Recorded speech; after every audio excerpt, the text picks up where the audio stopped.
కేంద్రంగా ఉన్న నంద్యాల మున్సిపాలిటీ పన్నుల వసూలులో చెత్త రికార్డు నెలకొంది. ఇక పన్నుల వసూలులో 5 స్థానంలో ఉన్న నంద్యాల మున్సిపాలిటీ 98వ స్థానానికి దిగజారింది. మున్సిపాలిటీలో 40,000 అసిస్ట్మెంట్లో ఉండి కూడా దాదాపు 20 కోట్ల వసూలు పన్నులు చేయాలని ప్రభుత్వం లక్ష్యంగా పెట్టింది, అంచనాలు వేసింది. అయితే మార్చి నెలాఖరు నాటికి 10,65,00,000 మాత్రమే వసూలయ్యాయి. ఇక వైఎస్ఆర్సీపీ ప్రభుత్వ హయాంలో పన్నుల వసూలులలో రాష్ట్రంలోని 120 మున్సిపాలిటీలలో నంద్యాల 5వ స్థానంలో నిలిచింది. కానీ కూటమి ప్రభుత్వ హయాంలో ఆ స్థానం 98కి పడిపోయింది. దీంతో గ్రేడింగ్ విధానం ప్రకారం మున్సిపాలిటీకి 15వ ఫైనాన్స్ విధులు మంజూరుపై అనుమానాలు వ్యక్తమవుతున్నాయి.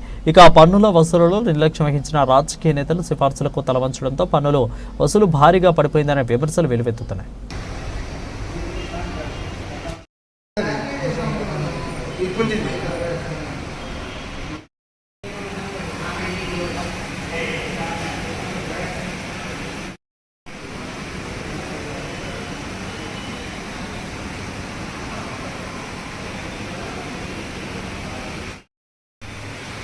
Yeah.